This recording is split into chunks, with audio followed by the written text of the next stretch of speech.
Buon pomeriggio a tutti e benvenuti alla libreria di Italipost. Ancora purtroppo in forma virtuale, però sperando ancora per poco. Oggi abbiamo con noi un autore conosciuto nell'ambiente politico veneto e non solo, già sindaco di Padova, senatore ed ex sottosegretario al Ministero dello Sviluppo Economico. È un grande conoscitore del tessuto sociale veneto. Ha pubblicato con il Poligrafo il libro Identità e rappresentanza politica nel Veneto e della Repubblica dal 1948 al 2020, e do il benvenuto a Paolo Giaretta. Grazie. Sono pronto. Come ho detto prima a Paolo Giaretta, questo sarà un dialogo tra un rappresentante di quell'epoca e anche una persona che ha vissuto quegli anni contro invece un ragazzo di questa generazione, della nuova generazione, che invece è cresciuta, diciamo, con il mito, il passato della balena bianca, della democrazia cristiana, del Veneto, del boom economico, che adesso invece gli elementi sia sociali che politici sono cambiati, la società è più fluida e diciamo sono proprio cambiati gli schemi. Quindi io proprio con un rappresentante come lei volevo iniziare, diciamo, con le prime parole dell'inizio del suo libro, cioè Viva San Marco, citando Renzo dei Promessi Sposi, quando varca il fiume Adda e si ritrova nella Repubblica di Venezia, nella Serenissima.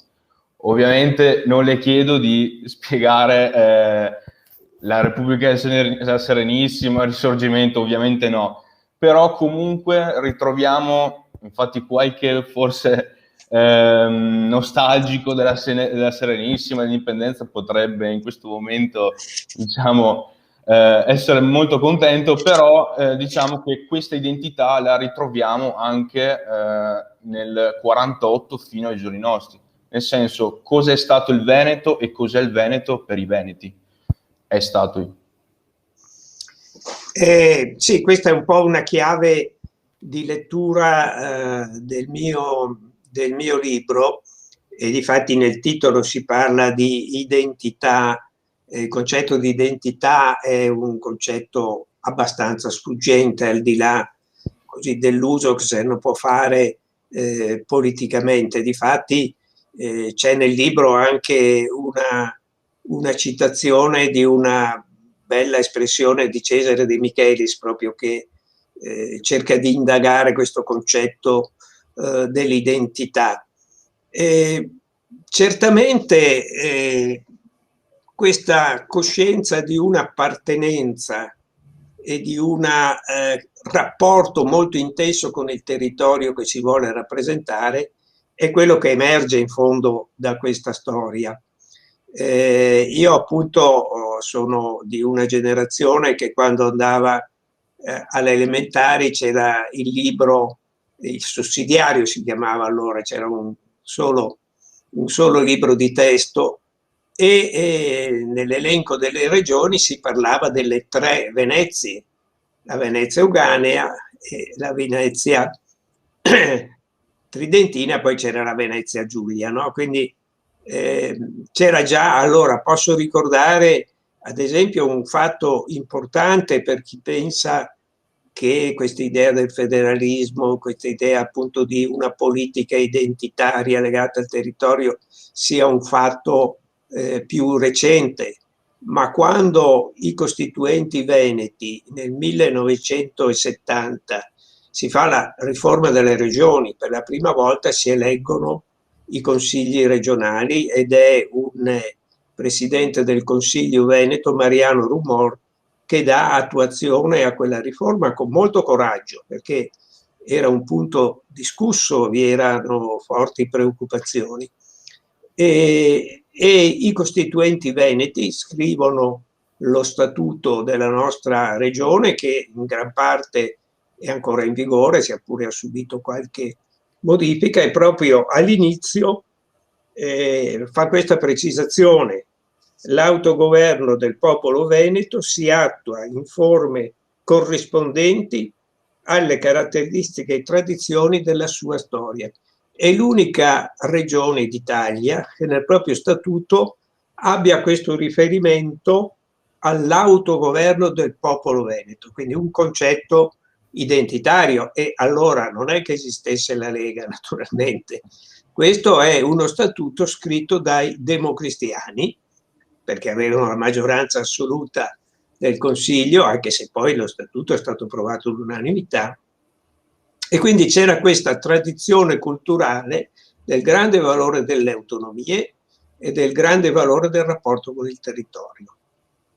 Ed è interessante, secondo me, questa notazione, perché poi spiega anche il seguito di quello che è successo nella rappresentanza della nostra regione. In fondo, diciamo, scrivere un libro di storia da parte di chi non è uno storico di professione, ma ha cercato di applicare nella scrittura, nella ricerca, naturalmente la professionalità della storia, però in qualche misura sono anche stato un testimone di come era la vita dei grandi partiti popolari. Ecco, forse questo libro, diciamo, può servire anche a chi non ha vissuto quell'esperienza, per avere un aiuto a comprendere perché una società complessa, anche la società veneta era una società complessa, no? Profondissime trasformazioni, era una regione che aveva, diciamo, dei punti importanti di cultura industriale, perché pensiamo a Porto Marghera, pensiamo alle grandi tradizioni del tessile del Vicentino, Marzotto, Rossi, cioè erano grandi fabbriche, però poi era una regione sottosviluppata che ha dovuto crescere ed è diventata una delle locomotive d'Europa, come si dice, no? E questa politica ha accompagnato queste trasformazioni, queste crescite, e il vettore di questa trasformazione è stata anche una forte capacità dei grandi partiti popolari di dare una rappresentanza ai cittadini. Qui nel Veneto, appunto, la storia è quella della balena bianca fino all'avvento della cosiddetta Seconda Repubblica degli anni 90, no? Ma anche il PC, il Partito Socialista, il Partito Comunista hanno avuto dei ruoli, magari in zone più ristrette del territorio, e hanno dovuto anch'essi fare i conti con questa profonda trasformazione della società. Certo, infatti lei mi ha citato Mariano Rumor, la Democrazia Cristiana, e infatti è anche grazie a personaggi come Mario Rumor che il Veneto viene nominato la Sacrestia d'Italia, e ha preso lo stesso Veneto e la società l'identità di quello che, o al contrario, la Democrazia Cristiana riusciva ad offrire. C'era questo rapporto molto intenso, a volte una certa storiografia ha un po' semplificato questa presenza della Democrazia Cristiana qui nel Veneto. Naturalmente pensiamo alla Puglia, ecco, per dire una regione del sud dove c'era Aldo Moro, che aveva questa fortissima identità con quel partito che raccoglieva la metà e più della metà dei consensi degli elettori, quando più del 95% degli elettori andava a votare. La storia è quella di un partito che aveva delle radici profondissime nella società. Spesso si dice il ruolo della Chiesa. Sì, certamente c'è stato il ruolo della Chiesa cattolica. Io ricordo quando ero giovane, ecco, le prime esperienze politiche alla fine degli anni 60, primi anni 70, la DC, la sede delle sezioni della DC, spesso le riunioni si svolgevano presso le parrocchie, presso i patronati, no? E magari il parroco del luogo si sedeva in fondo per ascoltare e anche per controllare magari che...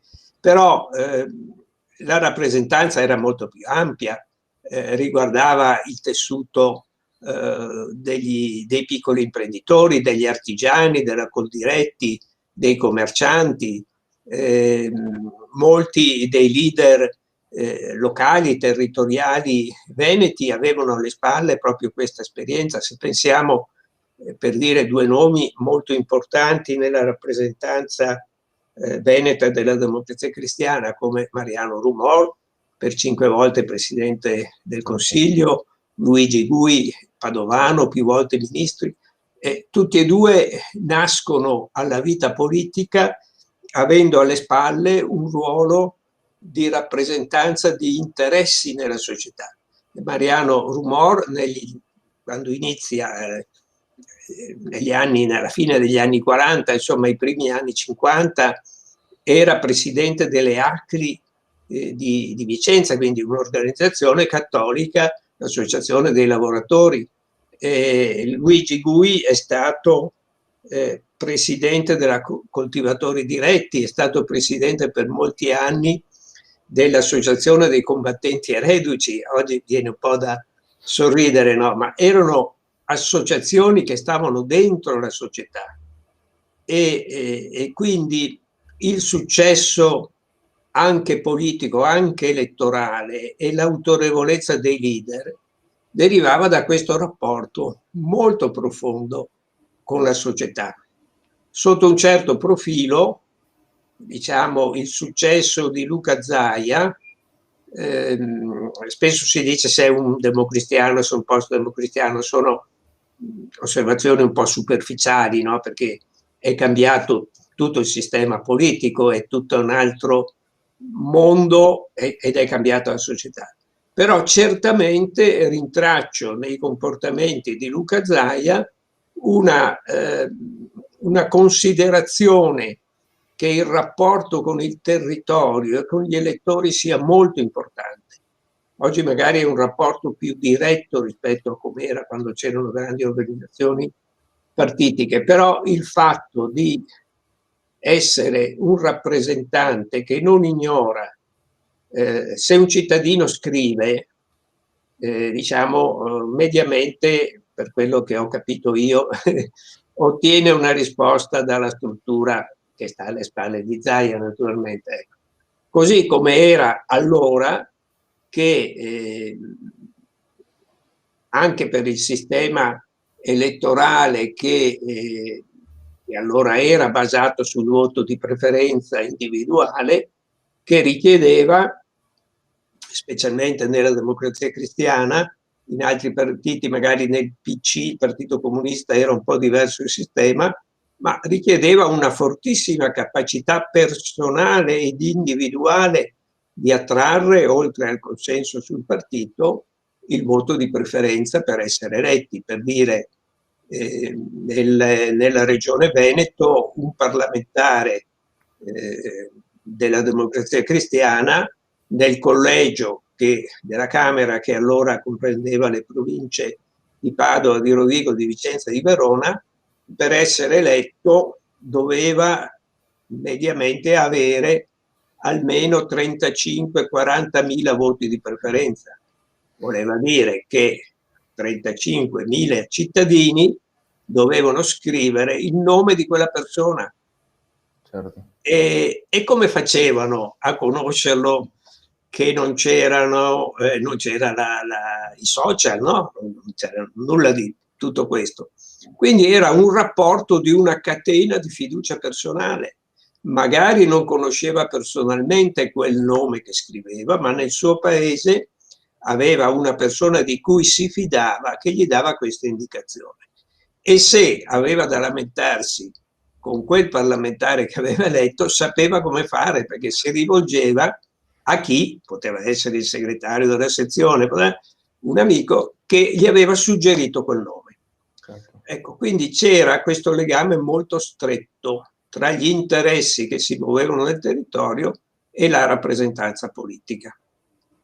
Certo, ora diciamo gli schemi sono del tutto Lo cambiati. schema è diverso, specie per il parlamentare dove non c'è il voto di preferenza. No, è vero. Il rapporto è un rapporto con un leader che decide che in quel collegio si candida in quel modo lì. Naturalmente questo porta a una rappresentanza molto meno robusta. Io credo che io insomma seguo abbastanza adesso da spettatore le vicende politiche, credo che sia molto faticoso per noi ricordare i nomi dei parlamentari veneti, un po' di tutti i partiti, diciamo.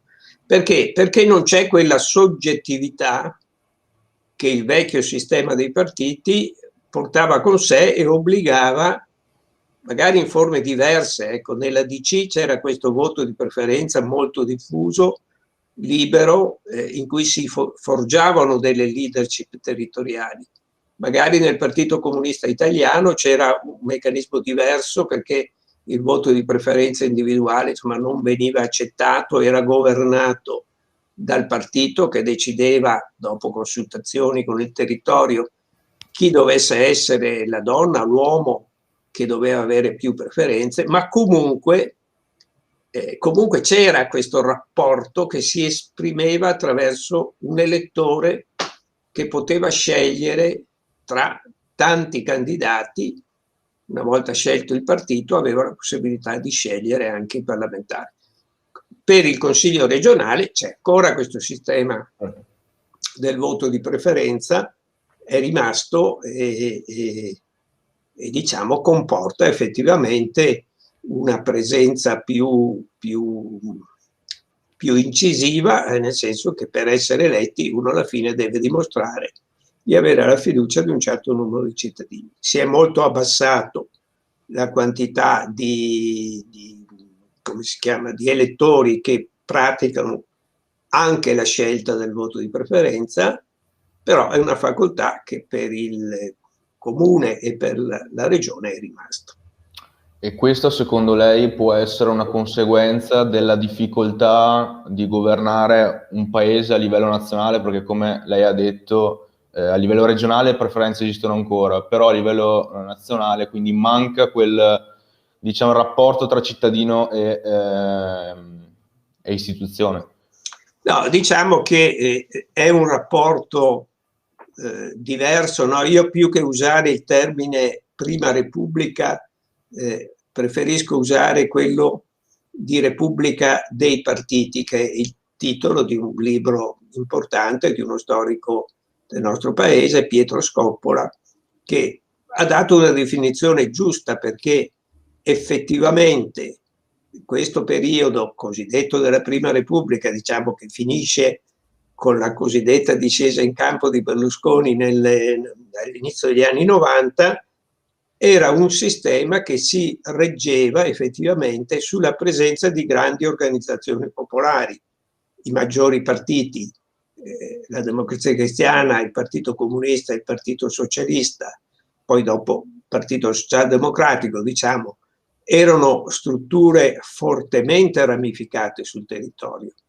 I due partiti maggiori avevano milioni di iscritti ed erano iscritti veri. Lasciamo stare dopo il racconto, no, di qualche deviazione, ma io ricordo nella vita politica della Democrazia Cristiana, diciamo, quando c'era un cosiddetto congresso di sezione, nella mia sezione, che era la sezione cittadina di Padova, venivano a votare fisicamente 600-700 persone, ecco, quindi c'era questo rapporto, no? E le leadership che si affermavano, Rumor, Moro, Fanfani, ecco, per dire insomma questi nomi dei leader, camminavano anche sulle gambe di una rete organizzativa. Così era per il PC, così era anche per il Partito Socialista, per dire dei tre partiti maggiori. Poi c'erano dei partiti più di opinione, come il Partito Repubblicano o il Partito Liberale, che comunque avevano, diciamo, un rapporto con il territorio. Oggi viviamo, come si dice, in una società disintermediata, quindi il rapporto è più diretto tra il leader politico e l'elettore. Questo porta ad una, diciamo, a diversi aspetti che qui non indaghiamo, ma ne cito solo due. Ecco, il primo naturalmente è che il voto è più emotivo, non c'è più quel senso di appartenenza che caratterizzava questa Repubblica dei partiti, perché c'era un'appartenenza che era ideologica anche, no? Le grandi famiglie politiche. E quindi il voto era più stabile e difatti quando si guardava lo spostamento dell'1 o del 2% nelle elezioni politiche nazionali, no? E si indagava oggi gli spostamenti sono di 10, di 15 punti. Quindi voto più emotivo. Secondo, è chiaro che questo rapporto diciamo diretto tra il leader politico e l'elettorato e queste figure piuttosto pallide di parlamentari che non sono portatori di un consenso personale, porta anche uno svilimento del ruolo del Parlamento. È chiaro che in quell'altro sistema della Repubblica dei partiti, chi entrava in Parlamento portava anche una propria dote personale di consenso, di conoscenza, di rapporto con il territorio, e questo gli dava molta reputazione, e quindi anche il leader politico doveva fare i conti con questa realtà. Ecco, quindi il territorio aveva una soggettività, no? Nel libro ho fatto un elenco che mi è costato una certa fatica nel ricostruire, di tutti i veneti presenti nel governi dal 1948 ad oggi. Al di là della quantità, che naturalmente quando la Democrazia Cristiana era molto forte, il Veneto era appunto la sagrestia d'Italia, si diceva, per la quantità di voti che il Veneto assicurava alla Democrazia Cristiana, c'era anche una presenza molto forte di ministri, di sottosegretari, insomma del personale di governo. Oggi diciamo i governi non si fanno più avendo una attenzione alla rappresentanza territoriale, o molto meno se si guarda anche il governo Draghi, come dire, tanti sono stati i criteri per la formazione per la scelta dei ministri, quello territoriale proprio non c'è stato, ecco, perché ce ne sono ad esempio molti in Lombardia e pressoché niente in Veneto, oppure anche in Emilia. Perché questo? Perché è chiaro che essendo il Parlamento non più espressione robusta dei territori, non c'è più questo rapporto tra un governo che rappresenti anche mediamente come dire, l'Italia come è fatta. Ecco. Nella Repubblica dei Partiti questo era un elemento molto forte. Non si sarebbe accettato, ecco, un governo che non fosse anche geograficamente rappresentativo dei territori, in proporzione anche alle forze elettorali che i partiti potevano mettere in campo. Certo, io adesso le faccio una domanda per pura curiosità, nel senso che se io leggo un libro di storia, vedo il 68, vedo diciamo, quell'effervescenza politica giovanile, soprattutto della sinistra, dei movimenti studenteschi, eccetera, eccetera. Come ha fatto il tessuto sociale veneto, perché quindi, come diceva lei, l'associazionismo, le varie preferenze, come ha detto lei, dei soggetti politici, a fermare o a deviare questa onda che ha travolto l'intera Europa, possiamo dire, ma soprattutto in Italia.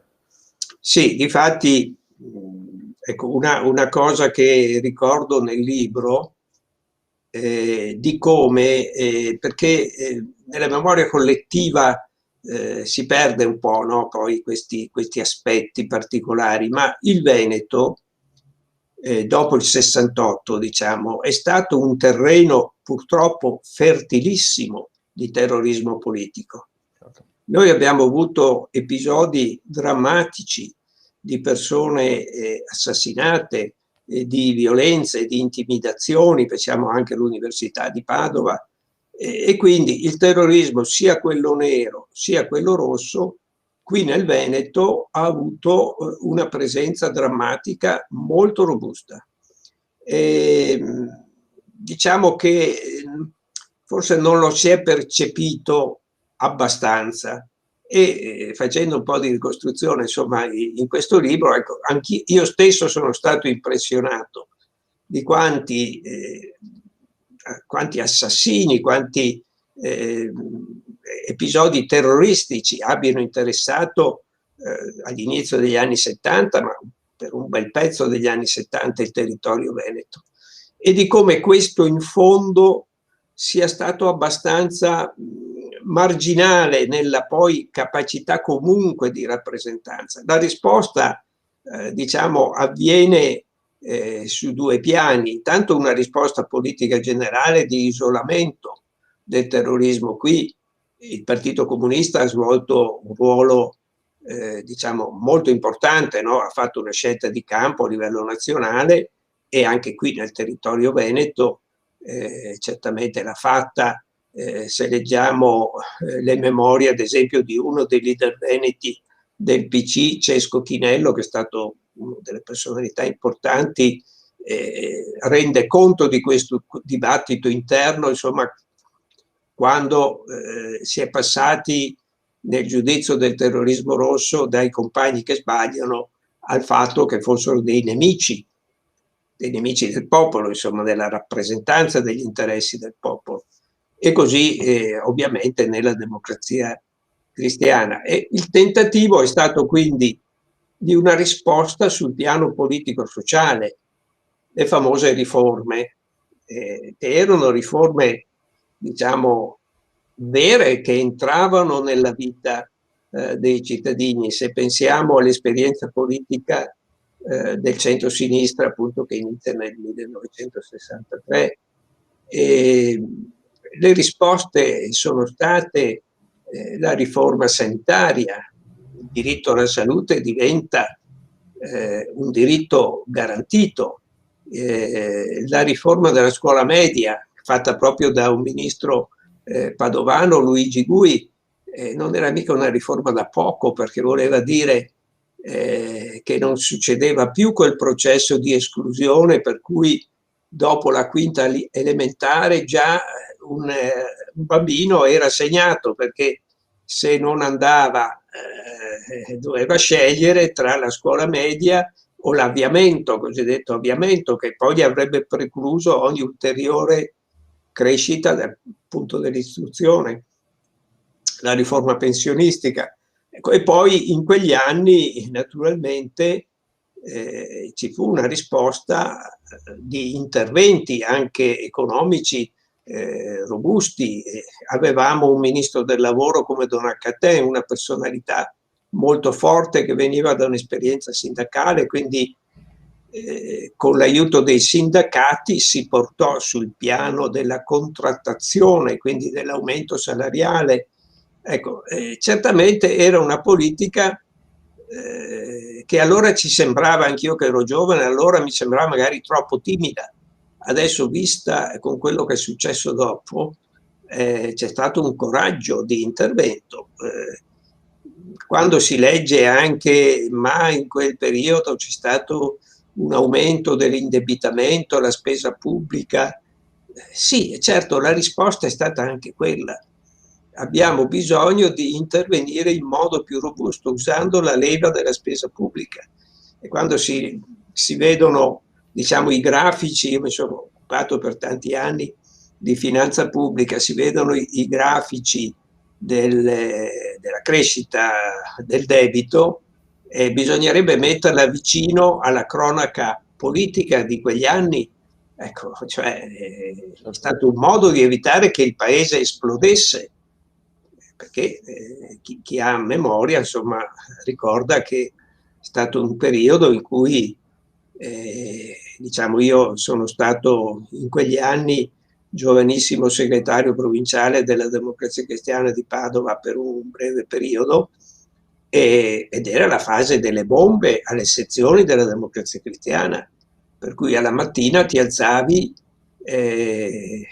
col timore di avere la notizia di qualche molotov, per carità, non atti di violenza contro le persone, però sì, insomma, mi ricordo che a un certo punto il questore mi propose di avere una scorta, ero segretario, un ragazzo perché avevo 28 anni, ero segretario provinciale della DC, ma perché avevano trovato nei vari covi gli elenchi dei nomi, insomma, dopo naturalmente io ho detto che mi sentivo tranquillo, che no.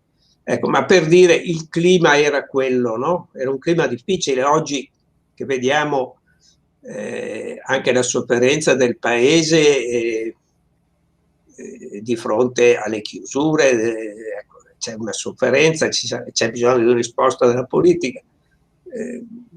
E allora si è tentato così, insomma, e questo ha retto la rappresentanza, perché poi è solo più tardi che inizia la presenza della Lega e il declino della Democrazia Cristiana. Infatti gli anni 70, come lei ricordava, oltre a, diciamo, un periodo di alta tensione politica, è anche comunque il periodo dei grandi referendum, cioè i due referendum, quello sul divorzio e sull'aborto, dove sono quei due referendum che scalfiscono, diciamo, e iniziano questo processo di secolarizzazione. E quindi forse è da qua, come scrive anche nel libro, che la DC perde qualche mattoncino, diciamo. Sì, difatti qui ci sono, insomma, molti studi che approfondiscono questo aspetto, perché anche nel Veneto i risultati del referendum del divorzio dimostrano una società diversa da quella che molti pensavano fosse. Ricordo che nella DC ci fu allora una discussione molto approfondita sulla utilità, diciamo, di schierarsi nel referendum del divorzio. C'erano molti leader, anche autorevoli, che pensavano, che avevano capito e che pensavano, come dire, che dovesse essere un referendum lasciando libero il cittadino. Poi la scelta alla fine, probabilmente anche per la richiesta della Chiesa, portò a un impegno molto forte della Democrazia Cristiana. Allora era segretario Fanfani, che ricordo anch'io, comizi molto, diciamo, populisti, ecco, sul tema, mentre altri leader erano molto più prudenti, ad esempio Bisaglia, che aveva capito quello che stava succedendo anche nel Veneto. L'opinione sua era che non ci si dovesse impegnare, poi una volta che il partito aveva deciso, però tenne un atteggiamento molto distaccato da questo referendum, e il risultato è che anche nel Veneto, quasi dappertutto, diciamo nelle province, c'è una maggioranza a favore del divorzio, e poi la cosa si replica sull'altro referendum sull'aborto. E quindi si esplicita una società appunto secolarizzata, in cui una parte dei riferimenti anche culturali su cui la Democrazia Cristiana aveva fondato la sua presenza viene meno. Qui è molto interessante rileggere un libro intervista che scrisse Giampaolo Pansa con uno dei leader che era diventato uno dei leader veneti, Antonio Bisaglia, in cui Bisaglia diciamo appare, siamo all'inizio degli anni 80, insomma fine degli anni 70, inizio degli anni 80, appare molto consapevole di come si stava trasformando la rappresentanza politica e l'identità culturale di questo territorio. E per cui lui dice chiaramente, insomma, ci sono questi interessi. La DC non può essere più solo il partito dei cattolici, ma deve rappresentare anche gli interessi degli artigiani, dei commercianti, dei imprenditori, dei lavoratori, diciamo che non hanno più riferimento a quell'imprinting che aveva accompagnato anche la presenza della DC. Sono pagine molto illuminanti. Pensiamo che, ad esempio, all'inizio degli anni '80 la DC Veneta insedia una commissione che era presieduta dal professor Bresolin, un economista che c'era anche il professor Enrico Bernardi, che da poco è scomparso, il sociologo, per indagare questo fenomeno della crescita del voto leghista. Ed è singolare perché la Lega in quelle elezioni prima dell'insediamento di questa commissione aveva preso nel Veneto il 4,3%. E quindi uno dice, beh, che importa, no? La DC aveva più del 50% comunque, però questi leader capiscono, proprio perché avevano i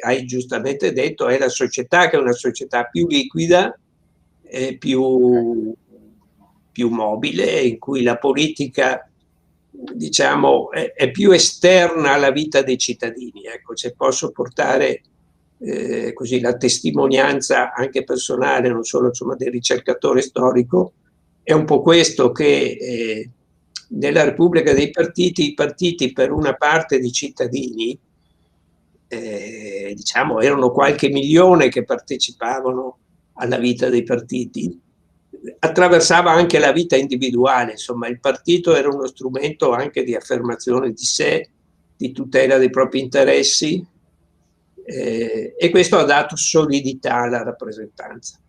Oggi è un sistema diverso, non paragonabile, le leadership sono più individuali, ecco. Certo. Lei mi ha prima parlato di Tony Bisaglia, questo leader veneto, che adesso, leggendolo adesso ne sapeva, diciamo, cioè ha guardato bene al futuro della DC e ha analizzato anche con la famosa intervista al giornalista Ilvo Diamanti che i voti leghisti sono voti democristiani.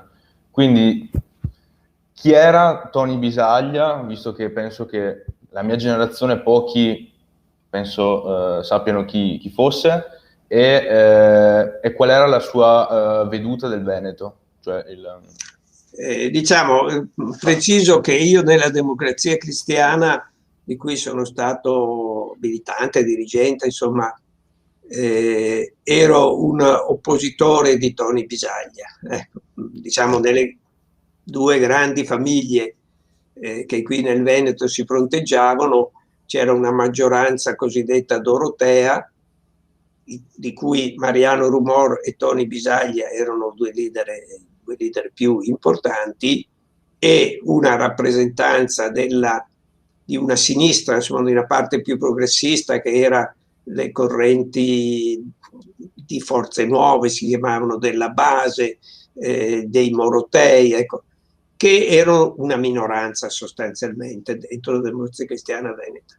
Quindi a me da giovane Bisaglia appariva un leader che era solo attento agli interessi, ma poi, diciamo, leggendo e studiando, ci si rende conto che era una persona che certamente ha usato del potere nella sua scalata politica. Lui era sostanzialmente un segretario di Mariano Rumor e lo ha progressivamente scalzato in questa figura fino a diventare un ministro molto importante nella storia della Repubblica.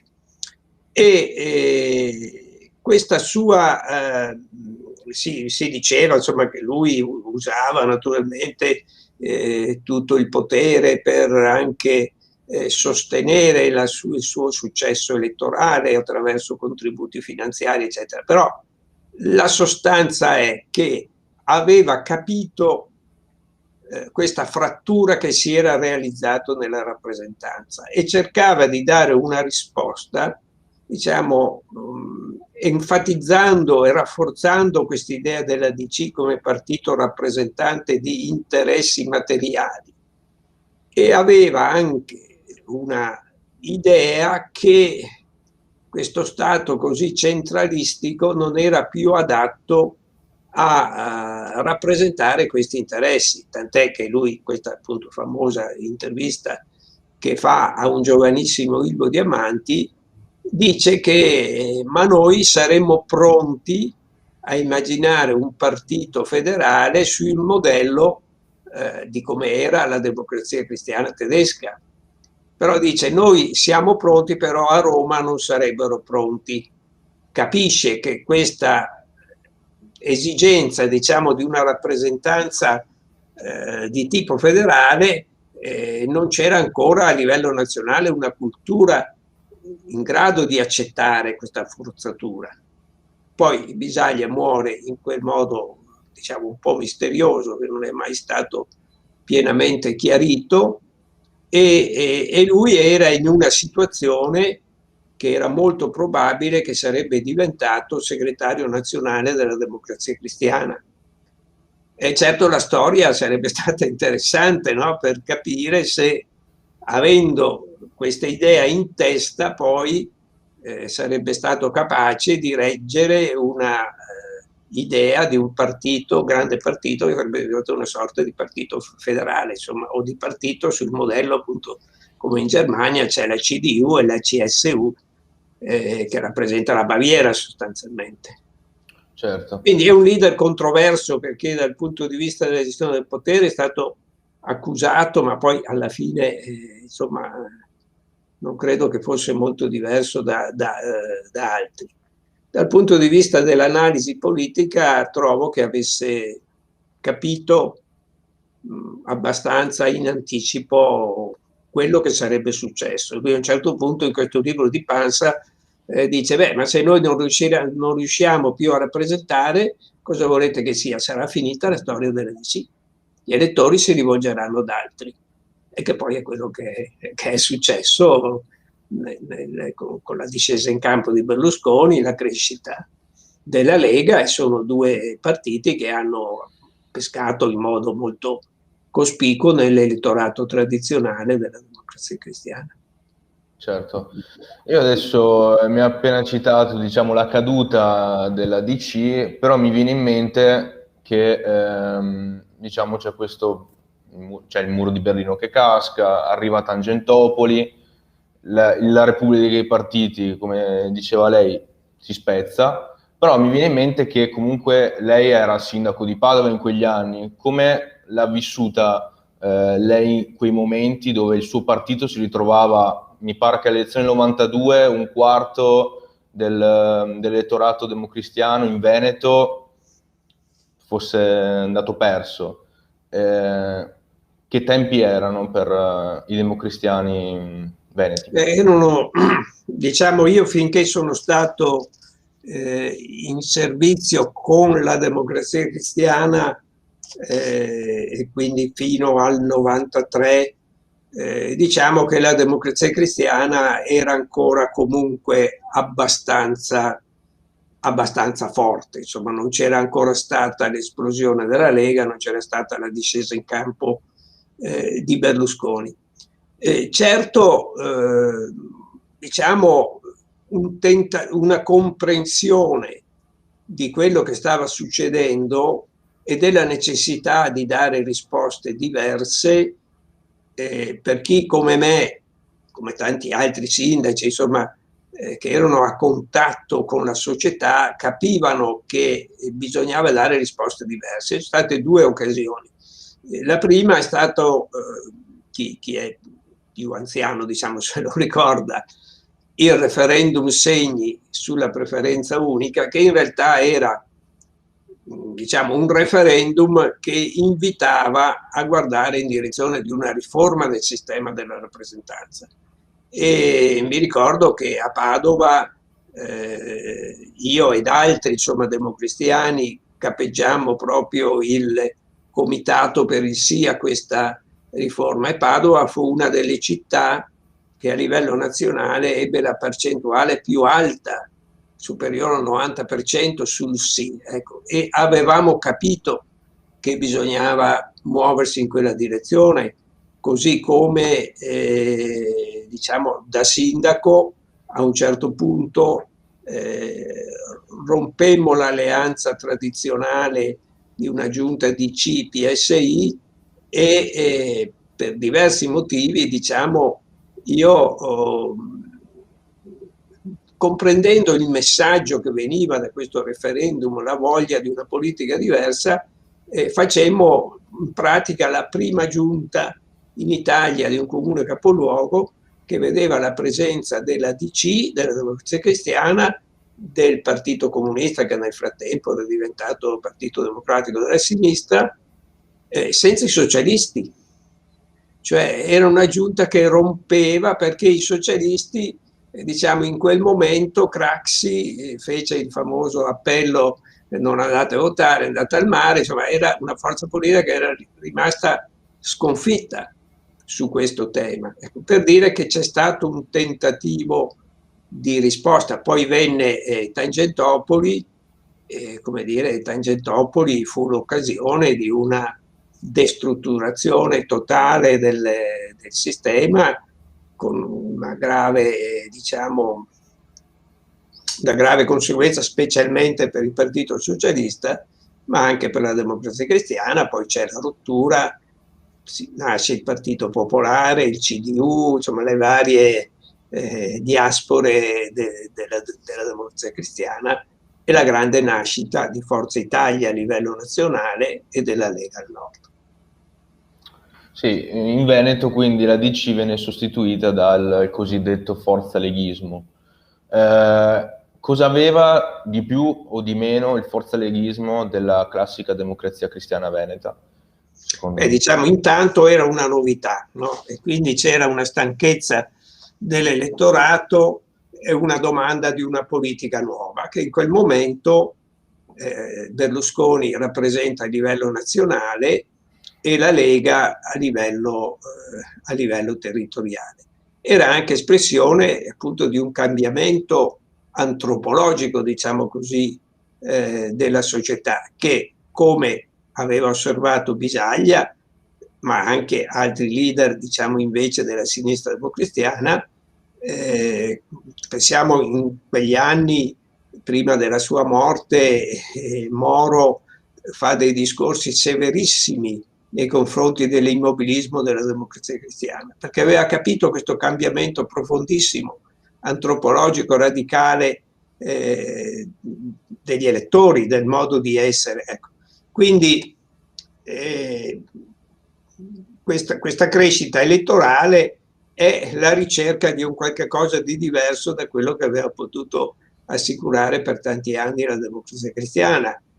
I comunisti, dopo la caduta del muro di Berlino, con Occhetto, insomma, attuano una svolta, ma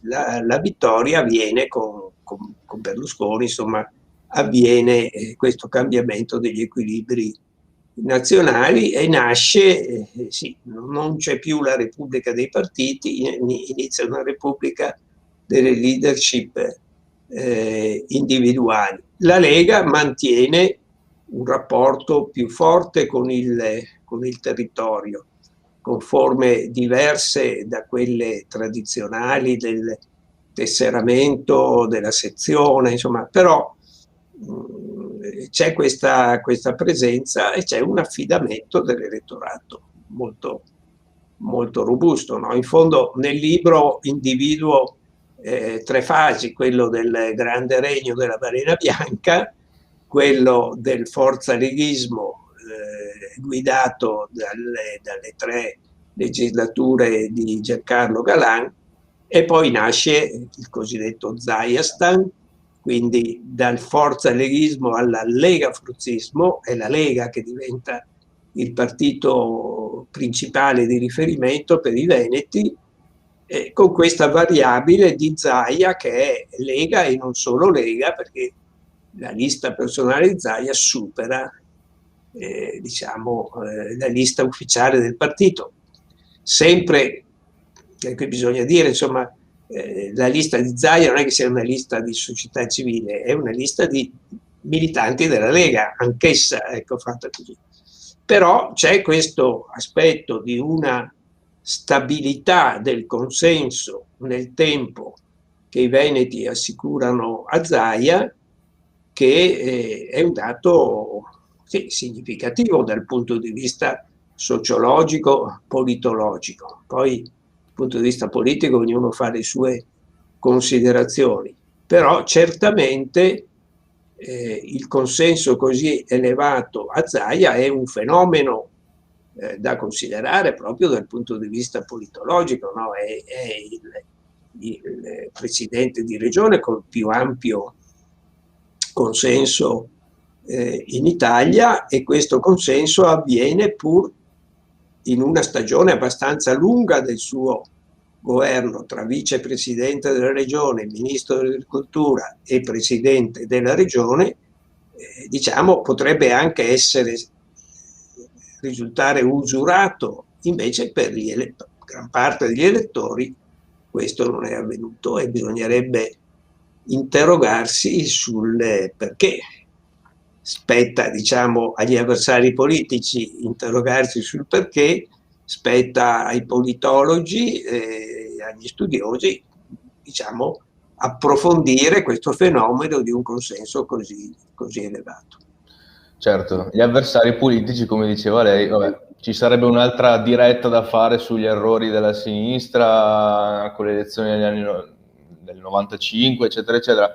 Però lei chiude, diciamo, il libro con una domanda, forse retorica, sui voti di Zaia. Lei dice: Zaia, hai tutto questo consenso, hai preso il 70 e passa per cento, ma con questi voti cosa ci fai? Sì, cito questo aforisma che è contenuto nel Piccolo Principe, quella storia di Saint-Exupéry, in cui questo piccolo principe che viaggia tra gli asteroidi incontra un asteroide e un uomo vanitoso, e questo uomo vanitoso gli chiede quindi di omaggiarlo, insomma, di dargli la sua stima, e dice: sì, io te la do, ma cosa te ne fai di questa mia stima? E quindi, diciamo, a parte che intendiamoci, Zaia non è che abbia l'immagine dell'uomo vanitoso, insomma, non è quello, ma appunto c'è da chiedersi: hai avuto un enorme consenso, e cosa ne fai? Perché c'è un bell'articolo di Ilvo Diamanti nella precedente vittoria di Zaia, in cui, insomma, analizzando dice: ma Zaia ha vinto perché non ha fatto niente. Ma non era una battuta, come dire, no, era proprio una considerazione di tipo politologico, cioè, essendo una regione che ha una sua forza economica, non facendo niente non disturbi nessuno, ecco, e la regione va avanti lo stesso. Però questo è vero, è stato vero per un periodo abbastanza lungo. In fondo anche la DC ha accompagnato, non è che abbia guidato, ha accompagnato. Però adesso non è più così, nel senso che la competizione avviene tra sistemi territoriali e le imprese da sole non ce la fanno se non ci sono infrastrutture di tipo avanzato, tu non riesci a competere nell'Europa, perché questo è il destino, diciamo, di l'ambizione, il destino del nostro territorio. Occorrono alleanze, non a caso adesso ci sono anche delle iniziative, in fondo anche questa piattaforma su cui stiamo lavorando, no? Guarda con attenzione all'Emilia, alla Lombardia, cioè il Veneto da solo non ce la fa, bisogna costruire alleanze. Io nel libro cito ad esempio come vicino a Bologna si stia realizzando uno dei 5 più grandi calcolatori al mondo, cioè lì la regione diventa protagonista. C'è un sistema anche, ad esempio, nella metalmeccanica, in cui il Veneto, che pure ha delle posizioni di punta, sta diventando molto subfornitore di aziende di punta emiliane, pensiamo alla Ferrari, no? Per tutti. Cioè dobbiamo stare attenti che ci sono altri sistemi a noi vicini che si stanno organizzando meglio come sistema, mentre qui francamente siamo indietro su questi fattori sistemici, no? Le fiere vediamo che stanno morendo tutte e diventano acquisiti da altri, non abbiamo più banche, non abbiamo più il sistema delle ex aziende pubbliche, insomma quelle di servizio, dipendiamo anche qui dall'Emilia, cioè il Veneto come sistema si sta molto indebolendo. Quindi da un lato hai un consenso molto forte, dall'altro hai che però ci accontentiamo delle colline del Prosecco e diciamo, dei campionati mondiali di cortina sperando nelle Olimpiadi. Ma non sono fattori sistemici questi, insomma. Quindi questa mia, insomma, interrogativo finale nel libro è: ha vinto Zaia, ma vincerà anche il Veneto? Perché questo è, anche la DC aveva una rappresentanza molto forte, poi però è caduta. Io credo che questa forza di Zaia, che diventa proprio una forza anche individuale, tant'è che, diciamo la verità, gli assessori della giunta Zaia, è difficile ricordarsi il nome. Io mi ricordo quello di Marcato perché è padovano, perché è anche una figura, diciamo, molto presente sui media, che si interessa delle questioni, ma è una giunta monocratica sostanzialmente, ed è interessante anche questa idea in cui, mentre noi rivendichiamo il federalismo e l'autonomia, quindi diciamo Roma è troppo centralistica, ma se c'è una regione centralistica, questo è il Veneto, perché non ha dato nessuna delega sostanziale ai comuni e alle province, ed è una giunta centralistica perché c'è un leader assoluto, certo. Gli assessori sono quasi impiegati, diciamo, del leader. Quindi c'è questo paradosso, insomma, molti voti, poche azioni, richiesta di autonomia e federalismo, ma regione centralistica. Certo, quindi su questo interrogativo e cosa farà il Veneto nel prossimo futuro, saluto Paolo Giaretta e lo ringrazio per la sua presenza con noi.